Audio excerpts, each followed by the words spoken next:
प्रिय छात्रों नमस्कार। मैं कुलभूषण सैनी आप सभी का केवी बायोलॉजी यूट्यूब चैनल पर स्वागत करता हूं। छात्रों, प्रीवियस क्लास में अपन ने बात की थी निषेचन के बारे में। मैंने आपको बताया था निषेचन किसे कहते हैं और निषेचन किस प्रकार से होता है। ठीक बेटा, आज बात करेंगे अपन, इस क्लास में बात करेंगे अपन द्विनिषेचन, दोहरा निषेचन, डबल फर्टिलाइजेशन के बारे में। देखो यहाँ पर नाम से भी इंडिकेट हो रहा है दोहरा निषेचन।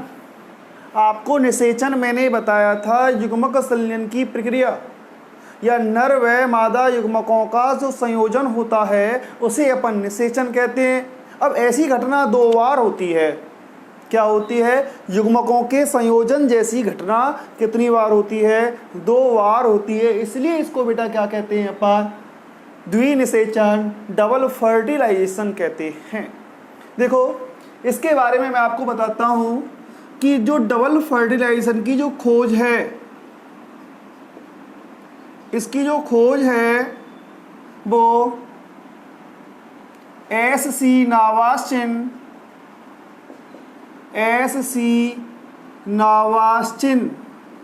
द्वारा 1898 में की गई। द्विनिषेचन की जो खोज है वो किसके द्वारा की गई? एस.सी. नावास्चिन के द्वारा 1898 में की गई। किस में की? इन्होंने दो पादपों में की। एक पादप तो था बेटा, क्या था? एक पादप था फ्रिटिलेरिया। कौन सा पादप था? फ्रिटिलेरिया व लिलियम पादप में। फ्रिटिलेरिया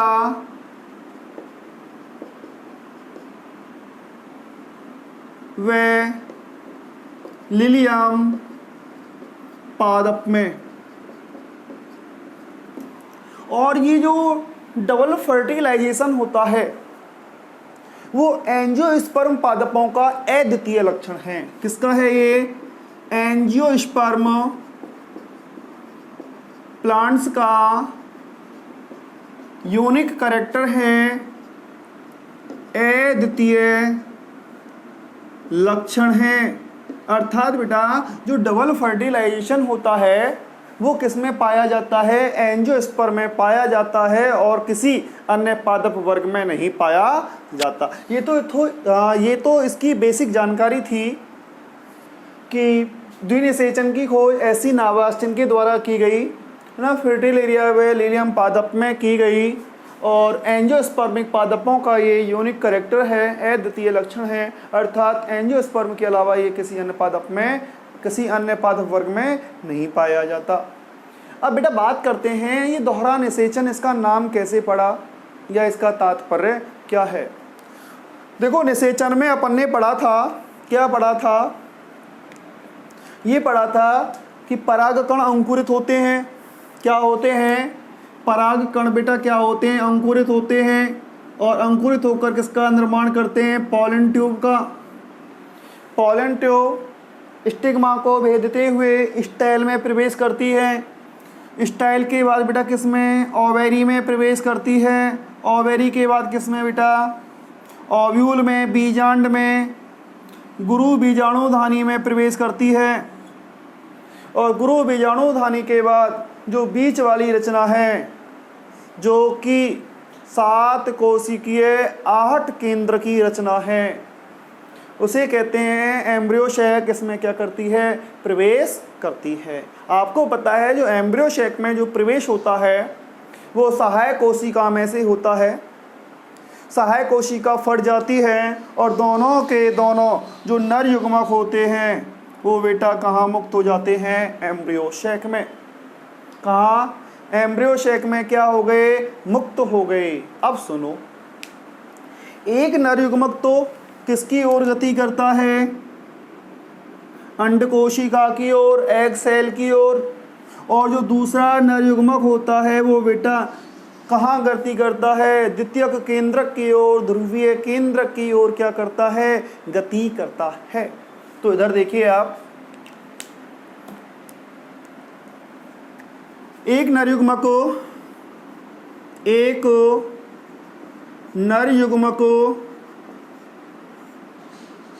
किसके साथ संयोजित होता है? अंड कोशिका के साथ। किसके साथ? एग सेल के साथ। जो नरयुग्मक है बेटा वो कैसा है? अगुणित। अंड कोशिका भी क्या है? अगुणित। ठीक है ना। अंड कोशिका किसके नाम से जानी जाती है? मादा युग्मक के नाम से। तो यहाँ पर युग्मकों का क्या हो रहा है? संलयन। इसे कहते हैं अपन युग्मक संलयन, गैमेट फ्यूजन। युग्मक संलयन, गैमेट फ्यूजन कहते हैं। और युग्मक संलयन के फलस्वरूप द्विगुणित किसका? युग्मज का, जाइगोट का क्या होता है? निर्माण होता है। ये कैसा होता है बेटा? द्विगुणित होता है। क्या होता है? द्विगुणित। अब युग्मज में जब बारंबार विभाजन होते हैं तो किसका निर्माण होता है? भ्रूण का, एम्ब्रियो का। किसका? भ्रूण का, एम्ब्रियो का क्या होता है? निर्माण होता है। ठीक। देखो, एक नरयुग्मक, दो नरयुग्मक हैं। क्या है? एम्ब्रियो शेक में दो नरयुग्मक हैं। एक नरयुग्मक किसके साथ? अंड कोशिका के साथ संयोजित होता है। किसके साथ? अंड कोशिका के साथ संयोजित होता है। उसे अपन युग्मक संलयन कहते हैं। क्या कहते हैं बेटा? युग्मक संलयन कहते हैं। और युग्मक संलयन के फलस्वरूप द्विगुणित जाइगोट का, युग्मज का निर्माण होता है। और जब युग्मज में, जाइगोट में बारंबार समसूत्री विभाजन होते हैं तो किसका निर्माण होता है? एम्ब्रियो का, भ्रूण का क्या होता है? निर्माण होता है। देखो, युग्मक संलयन को अपन सत्य निषेचन कहते हैं। क्या कहते हैं? True fertilisation. क्या कहते हैं बेटा इसको? सत्य निषेचन भी कहा जाता है। क्या कहा जाता है? सत्य निषेचन कहते हैं। इसको अपन प्रथम निषेचन भी कहते हैं। प्रथम निषेचन, इसे अपन क्या कहते हैं बेटा? प्रथम निषेचन भी कहते हैं। तो सबसे पहली जो घटना हुई, या एक घटना तो ये होती है जब दोनों नरयुग्मक एम्ब्रियो शेक में मुक्त हो जाते हैं। तो एक घटना ये होती है कि एक नरयुग्मक अंड कोशिका के साथ संयोजित होता है, जिसे युग्मक संलयन, सत्य निषेचन, ट्रू फर्टिलाइजेशन या प्रथम निषेचन कहते हैं। और इसके फलस्वरूप किसका निर्माण होता है? जाइगोट का। और जाइगोट से क्या बनता है? भ्रूण का क्या होता है? निर्माण होता है। किसका निर्माण होता है? भ्रूण का क्या होता है? निर्माण होता है। अब देखो, इसके अलावा एक दूसरी घटना और होती है। वो क्या होता है? देखो, आपके पास दो नरयुग्मक थे, दो मेल गैमेट थे। एक आपके काम आ गया, एक अंड कोशिका के साथ संयोजित हो गया। तो दूसरा क्या है? जो दूसरा एक नरयुग्मक और एक नरयुग्मक को,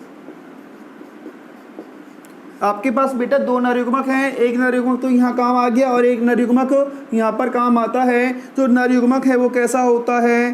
अगुणित रचना होती है, हैप्लॉइड होती है।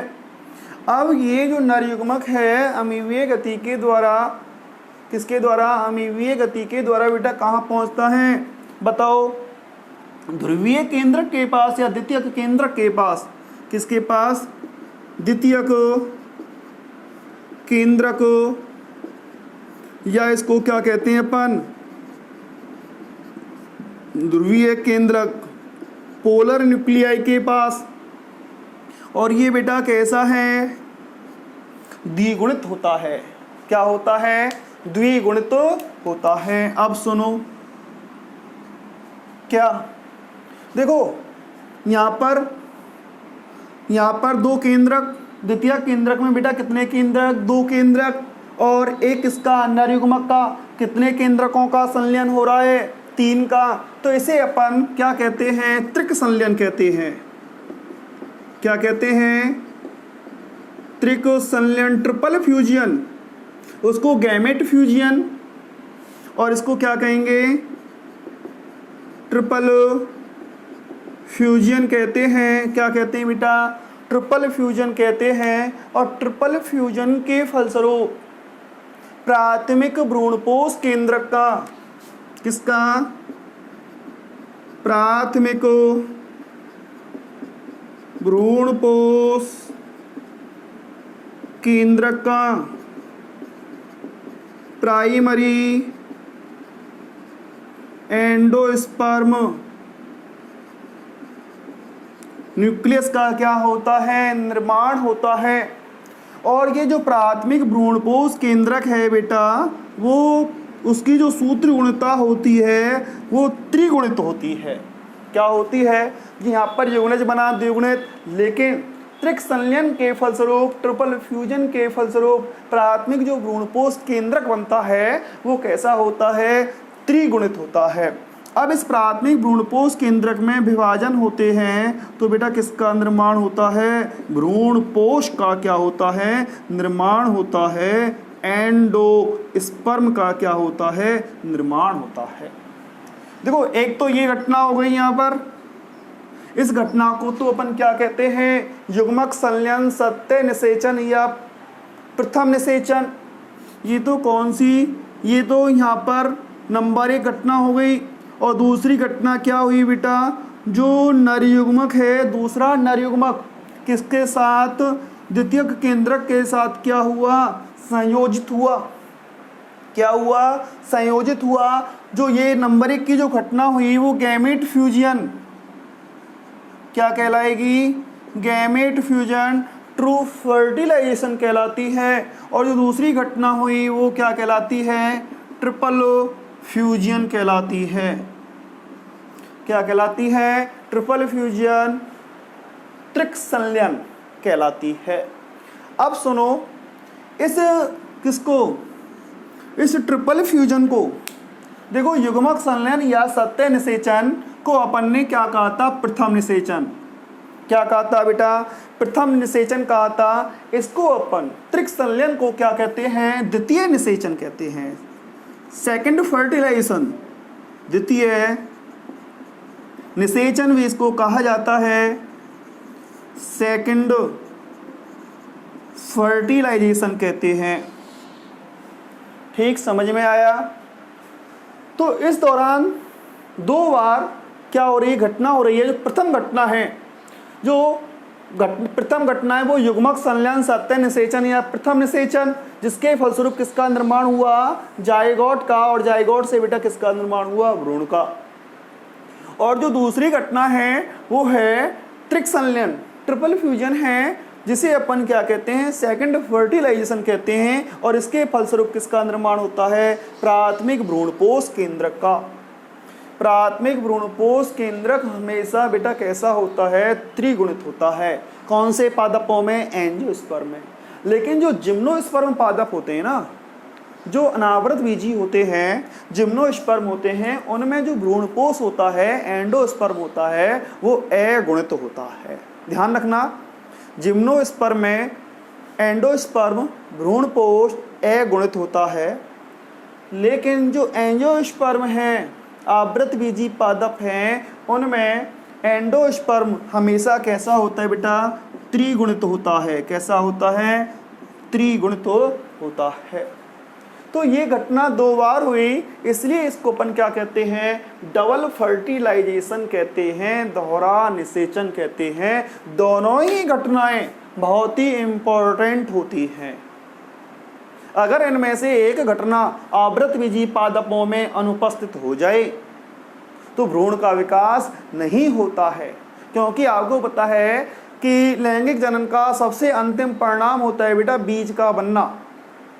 किसका? और बीज को अपन क्या कहते हैं? सूक्ष्म पादप कहते हैं, क्योंकि उसमें भ्रूण भी होता है, भ्रूणपोष भी होता है। और जो भ्रूणपोष है वो परिवर्तित हो रहे भ्रूण को पोषण प्रदान करने का कार्य करता है। अगर उसमें भ्रूण नहीं है तो बीज नहीं होगा, नया पादप नहीं बना सकता। अगर उसमें भ्रूणपोष नहीं है, क्या नहीं है? एंडोस्पर्म नहीं है, तो उस भ्रूण के जीवित रहने के लिए किसकी आवश्यकता होती है? भोजन की आवश्यकता होती है। तो वो भोजन नहीं मिलेगा। तो ये 2 घटना हुई, इसलिए इसको अपन क्या कहते हैं? डबल फर्टिलाइजेशन दोहरा निषेचन कहते हैं। प्रथम घटना युग्मक संलयन सत्य निषेचन या प्रथम निषेचन, और दूसरी घटना क्या होती है बेटा, त्रिक संलयन ट्रिपल फ्यूजन, और द्वितीय निषेचन होती है। अब एक क्वेश्चन है छोटा सा कि पहले त्रिक संलयन होता है या पहले ट्रिपल फ्यूजन होता है या गैमेट फ्यूजन होता है। देखो बेटा, पहले अधिकांश पादपों में या पहले क्या होता है, किसका, पहले होता है त्रिक संलयन, और त्रिक संलयन के फलस्वरूप किसका निर्माण होता है, भ्रूणकोश का। पहले त्रिक संलयन होता है, बाद में क्या होता है, गैमेट फ्यूजन युग्मक संलयन होता है। ठीक है ना, पहले द्वितीय निषेचन होता है, उसके बाद क्या होता है, प्रथम निषेचन होता है। क्या होता है, पहले ट्रिपल फ्यूजन होता है, बाद में क्या होता है, सत्य निषेचन की क्या होती है, घटना होती है। क्या होती है, अर्थात यहाँ पर प्रथम निषेचन और द्वितीय निषेचन, इसलिए इसको बेटा क्या कहते हैं, क्या कहते हैं, डबल फर्टिलाइजेशन कहते हैं, दोहरा निषेचन कहते हैं। और ये आवृतबीजी पादपों का क्या है, प्रमुख गुण होता है। ठीक है, आप इसका स्क्रीनशॉट ले लीजिए।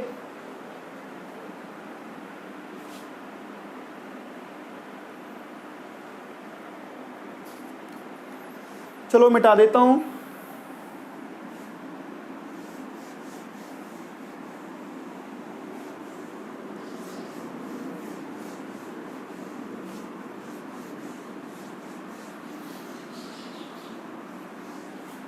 अब बात करते हैं अपन सिग्निफिकेंस ऑफ डबल फर्टिलाइजेशन, दोहरे निषेचन के महत्व के बारे में।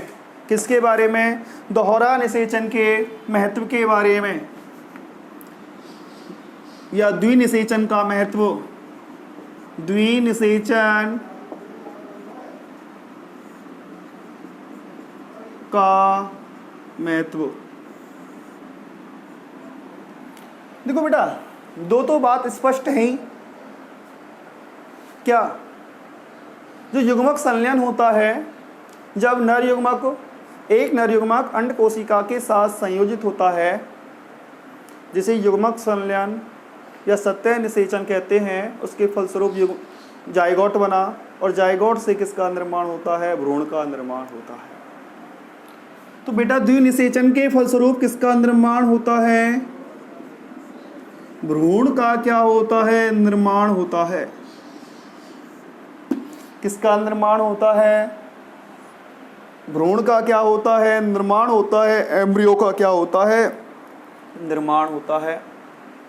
अब जो दूसरा नर युग्मक है, क्या है, जो दूसरा नर युग्मक है वो किसके साथ संयोजित होता है, द्वितीयक केंद्रक के साथ, प्राथमिक भ्रूणपोष केंद्रक बनाता है। प्राथमिक भ्रूणपोष केंद्रक में अनेक विभाजन होते हैं, जिससे भ्रूणपोष बनता है। देखो, और डबल फर्टिलाइजेशन के फलस्वरूप किसका निर्माण होता है, भ्रूणपोष का क्या होता है, निर्माण होता है। और जो भ्रूणपोष है वो बेटा कैसा होता है, त्रिगुणित होता है, ट्राइप्लॉइड होता है। भ्रूण कैसा होगा, डाइप्लॉइड। क्या होगा, भ्रूण डाइप्लॉइड होता है। ठीक है ना, चलो यहाँ लिख देता हूँ, ये कैसा होगा बेटा, 2n, और ये कैसा है, 3n है। ठीक है ना, अब ये जो भ्रूणपोष है, क्या है, जो भ्रूणपोष है, इस भ्रूणपोष में भ्रूण के विकास के लिए, भ्रूणपोष में भ्रूण के विकास के लिए सभी आवश्यक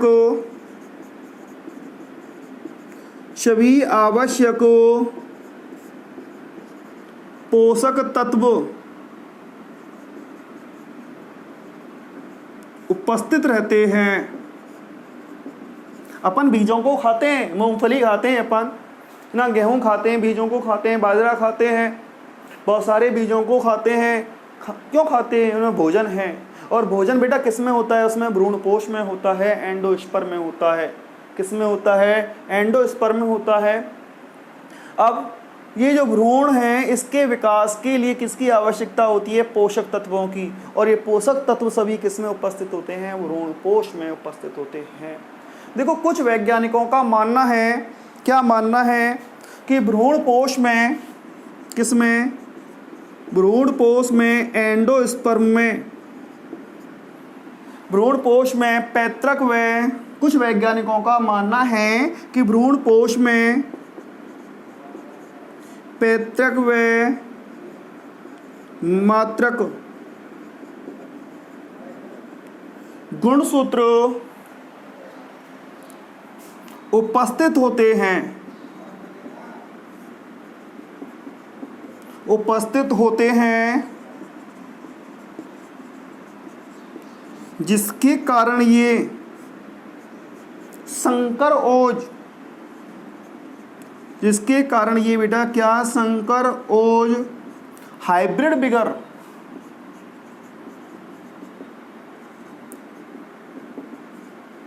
हाइब्रिड बिगर क्या करते हैं? दर्शाते हैं।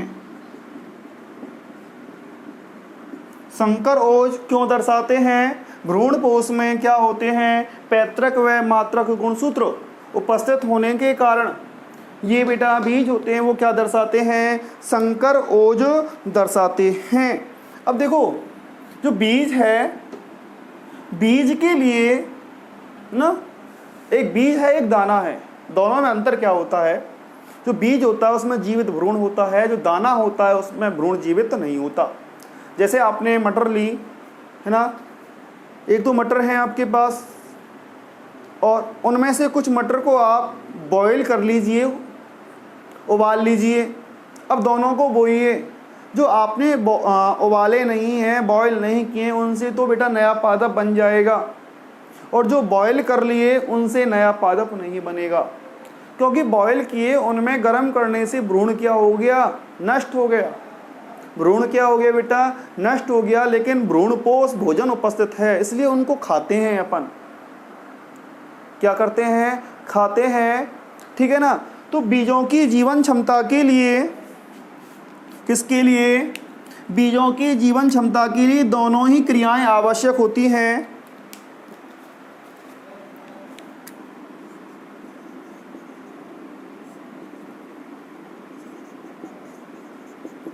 बीजों की जीवन क्षमता के लिए,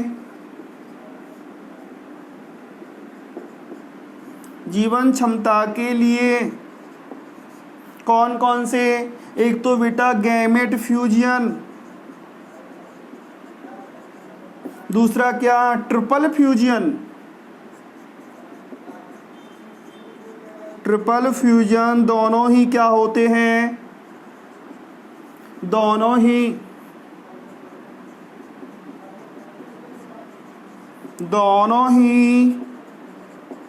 आवश्यक होते हैं। अगर ये दोनों नहीं होंगे तो बीज नहीं होगा, अर्थात जो बीज है वो नया पादप नहीं बना पाएगा, अर्थात उसकी जीवन क्षमता क्या हो जाएगी? नष्ट हो जाएगी, अगर ये दोनों क्रियाएं नहीं हुई तो। इसलिए बीजों की जीवन क्षमता या वाइटेबिलिटी को बनाए रखने के लिए बेटा युग्मक संलयन भी जरूरी होता है, और ट्रिपल फ्यूजन भी क्या होता है? जरूरी होता है। और इस डबल फर्टिलाइजेशन के द्वारा, किसके द्वारा? इससे जीव द्रव्य का, इससे बेटा जीव द्रव्य का पुनर्विन्यास व नवीनीकरण होता है।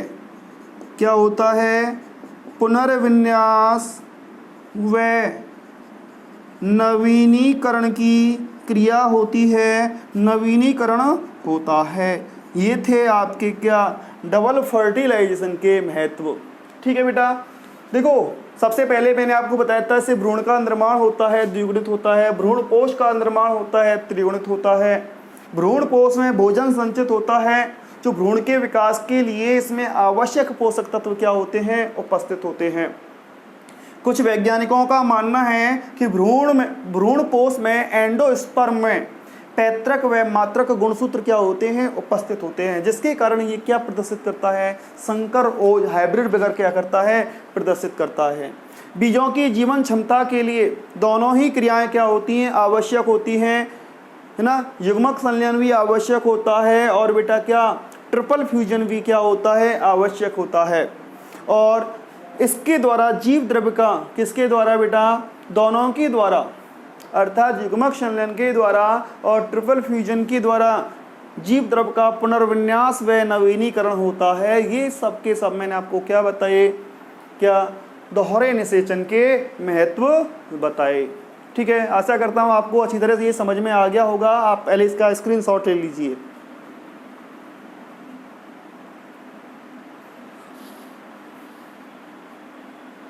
Thank you.